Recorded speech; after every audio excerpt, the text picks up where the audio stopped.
Dibenci habis-habisan tapi kok polanya ditiru? Inilah suara hati netizen saat undangan pernikahan Virgon diam-diam tersebar di jagat maya. Pernikahan yang digelar secara tertutup ini bikin netizen keinget sama pernikahan Siri Inara Rusli yang sampai sekarang masih belum terbukti tuh kebenarannya. Belum lagi gaun pengantin dan gaya rambut istri baru Virgon yang punya kemiripan dengan look Inara saat menikah dulu.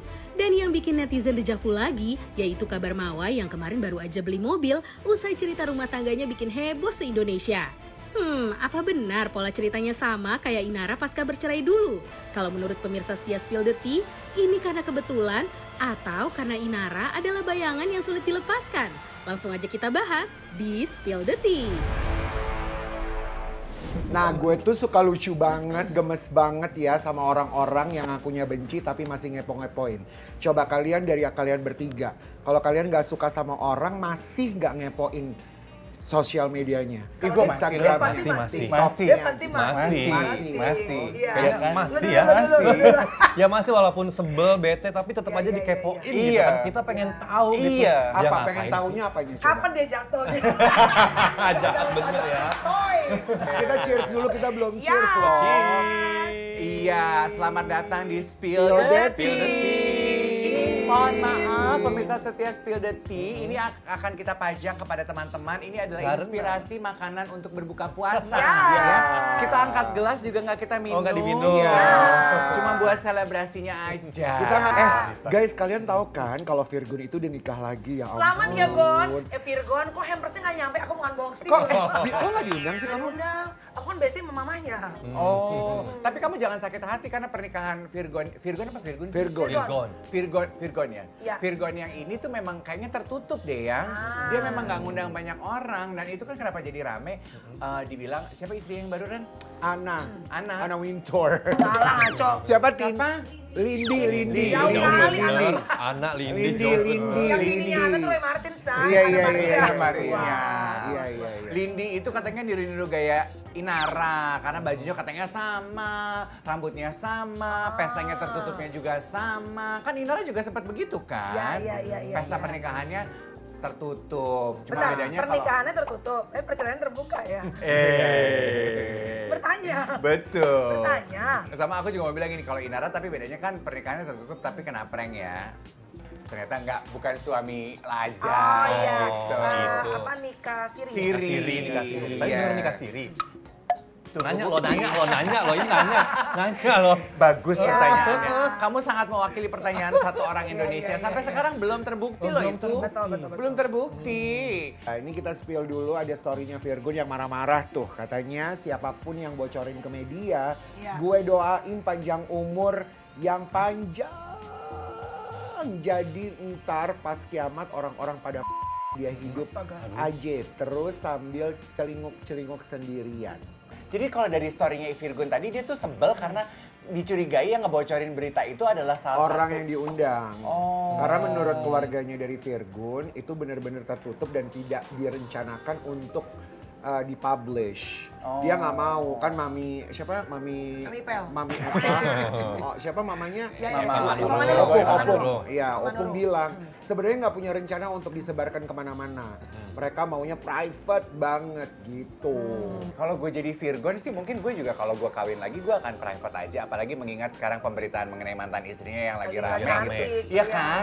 Nggak mau gue disangkut pautin itu. Karena itu kan hari istimewa gue ya. Gue mau Iya. spotlightnya gue Kalau dong. gue sih gue jual ke TV.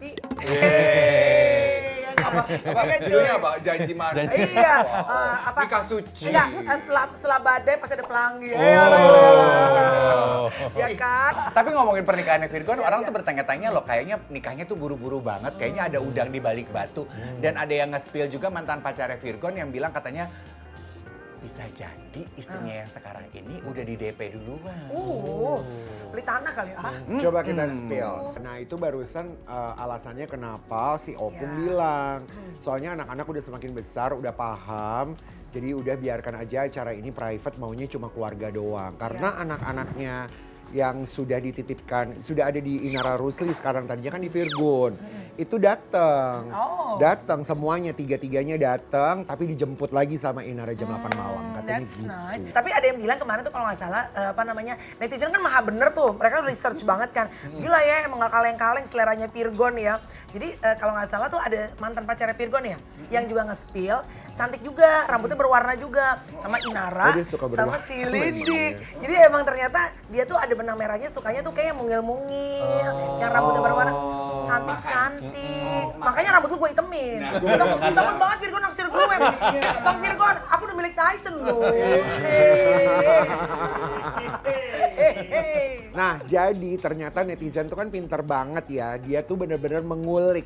Ternyata kalau ceritanya Inara itu pola-polanya bisa jadi sama juga sama si Mawa.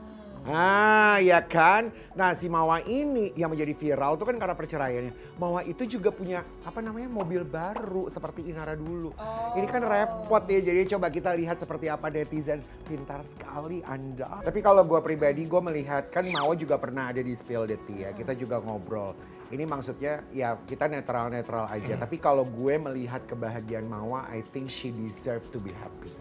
Maksudnya dengan dia pindah ke Jakarta, katanya sudah pindah ke Jakarta sama her little family, akhirnya bahagia, banyak job yang masuk. Kita lihat dari Instagramnya juga kayaknya brand-brand juga pada numpuk ke dia, ya udahlah. Karena dia single fighter juga sekarang ini. Iya, dia kan membiayakan anak-anaknya juga. Membiayakan Karena kalau si lakinya, anak-anaknya. mantan laki masih membiayakan apa enggak. Tapi lucu ya cuy, ceritanya kayak muter-muter ya. Kan dulu si Inara kan pakai cadar. Terus waktu kejadian bercerai, buka. Sekarang Mawa bercadar juga gitu ya. Terus udah gitu dibeliin mobil dulu Inara, sekarang Mawa dibeliin mobil. Iya. Terus banyak siklus-siklus kehidupan yang berputar gitu ya. Cosmic cycle gimana gitu ya. Kayaknya ini ada teori sesuatu. Tapi ya gue sih sebetulnya ya gue respect tuh sama selebriti yang kayak Virgon, Mawa gitu yang udah nggak menjual deritanya, tapi kelihatan kalau dia move on gitu. Iya kan, dia melanjutkan kehidupannya aja, nggak terus kayak berjuang mempertahankan eksistensi dengan terus memajangkan penderitaan dan kekisruhan rumah tangga lo. Maaf nih, gue mah agak lost respect tuh sama Inara. Karena kayak dramanya tuh berlapis banget sih. Gue malah kayak, lu sengaja ya tiap minggu tuh dicicil untuk mempertahankan eksistensi lo. Bener gak sih? Iya, yang menjadi bingung tuh karena Inara sampai dengan sekarang ini masih terus ngomong atau terus pakai sosial medianya dia. Halaman story-nya tuh masih numpuk banget untuk ngomonginnya itu, untuk membela dirinya dia. Which is sebenarnya kita bisa mengerti kalau Inara tuh ya nggak apa-apa, lo pasti kan dia yang gini. Enggak, gue tuh harus, semua orang harus tahu bahwa ada sisi benarnya gue. Tapi ya gimana? Sementara kan kemarin kan ditanya, Mawa tuh sebenarnya simple aja. Gue nggak perlu ono ini coba kasih buktinya aja. Pernikahan sirinya mana? Udah cuma sesimpel itu katanya begitu. Kalau gitu gue mau nanya sama Melanie sama Kiki ya. Kalau kalian ada di posisinya Inara nih gitu.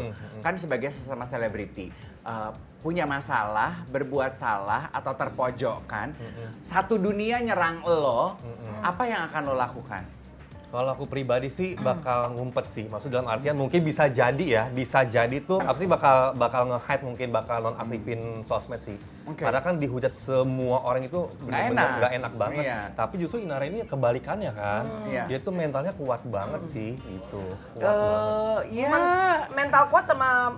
Tapi beda nggak sih sama, sorry ya, kayak artis zaman dulu sama zaman sekarang tuh cara menyikapinya tuh beda banget sih kayaknya deh. Kalau zaman dulu kan kita berusaha untuk menutupi kekurangan kita atau kita, dan kita akan show off kreativitas kita, acting kita, presenter kita, nyanyi kita. Tapi kalau sekarang kan kayaknya kebalikan banget. Yang di show off itu justru problem kita, drama kita, masalah kita. Betul. Gua nggak bilang Inara ya, mungkin gua nggak bilang Inara. Mungkin ada yang berpikir atau mungkin punya prinsip engagementku.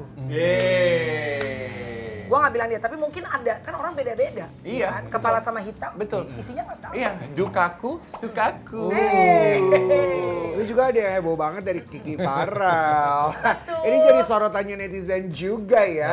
Jadi banyak sekali yang ngomongin tentang eksistensinya si Kiki ini. Karena ada artikel, coba nih kita lihat ya. Artikelnya, karir redup Kiki Farel tapi masih sering liburan ke luar negeri. Sumber kekayaannya disoroti, dari mana itu uangnya banyak sekali. Serem ya katanya serem gitu. Tanggapan kamu terhadap artikel tadi, Ki? Awalnya biasa aja, cuman karena rame banget jadi sempat aku bales-balesin sih. Ya aku kan kerja tuh dari tahun 2005. Ya kan aku syuting dari tahun 2005, aku nabung segala macem. Aku punya store juga di mall besar di Jakarta, bukan mall biasa loh ya kan. Dari tahun 2014. Which is udah punya tabungan. Nah, aku juga punya properti yang aku sewa, itu semuanya hasil dari syuting. Dari syuting aku kumpulin dari tahun 2005 itu. Masa nggak boleh sih jalan-jalan? Di Korea tuh endorse.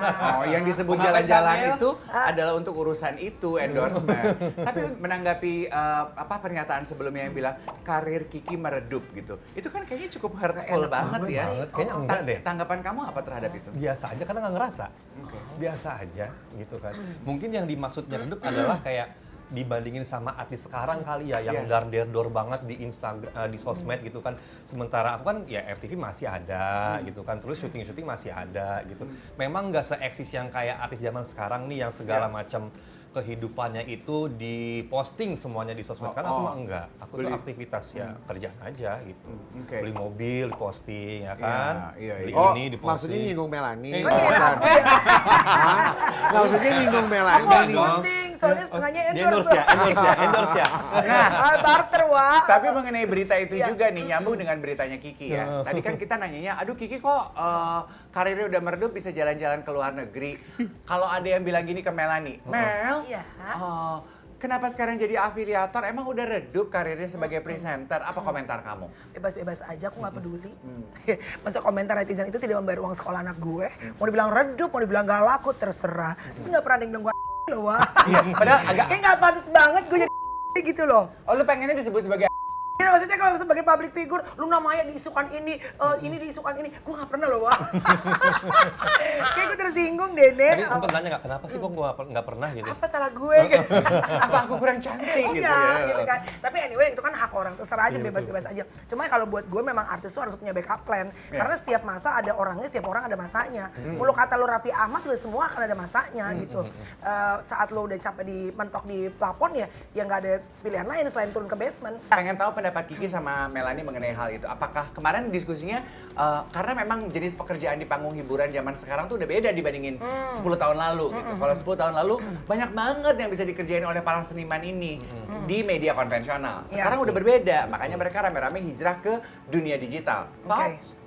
Iya nggak masalah sih, karena aku juga merasakan zaman dulu kayak aku tuh syuting memang rame banget, terus aku FTV juga memang rame banget, dan sekarang tuh dari produksi TV aku aja nih kayak sinetron, FTV tuh berkurang, jadi otomatis aku ya harus ngikutin arus gitu. Iya. Apakah itu juga kenapa lo akhirnya banting setir sekarang, bukan banting setir kalau lo ya sebenarnya punya mainan baru sebagai afiliator? Tapi kalau gue kan hashtagnya mama pejuang cuan halal.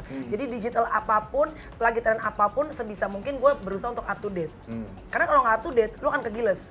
Tapi balik lagi, ada beberapa sesuatu yang lagi up to date, tapi kalau nggak cocok di gue nggak mau maksain gitu. Jadi apa yang cocok, kalau misalnya gini, kemarin dari TV pindah ke YouTube, dari YouTube daily vlog tuh, pindah ke podcast, interview one on one. Setelah itu pindah lagi sekarang TikTok, pindah sekarang jadi afiliator. Gue berusaha untuk ngikutin semua tuh sebisa dan semampu gue. Berarti kalau buat lo mempertahankan eksistensi dengan menjadi fleksibel begitu ya, bukan dengan cari dan mempertahankan sensasi. Sensasi juga penting sedikit-sedikit, tapi tergantung sensasinya kayak apa nih. Maksudnya kalau ngulitin orang gue gak mau.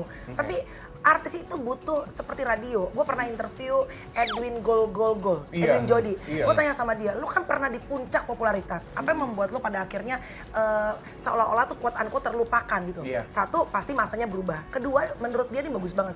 Artis itu seperti radio.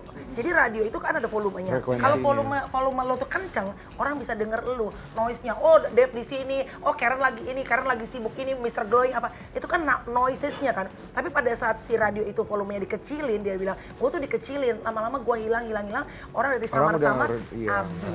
Kayaknya cara ngegedein volume itu macam-macam.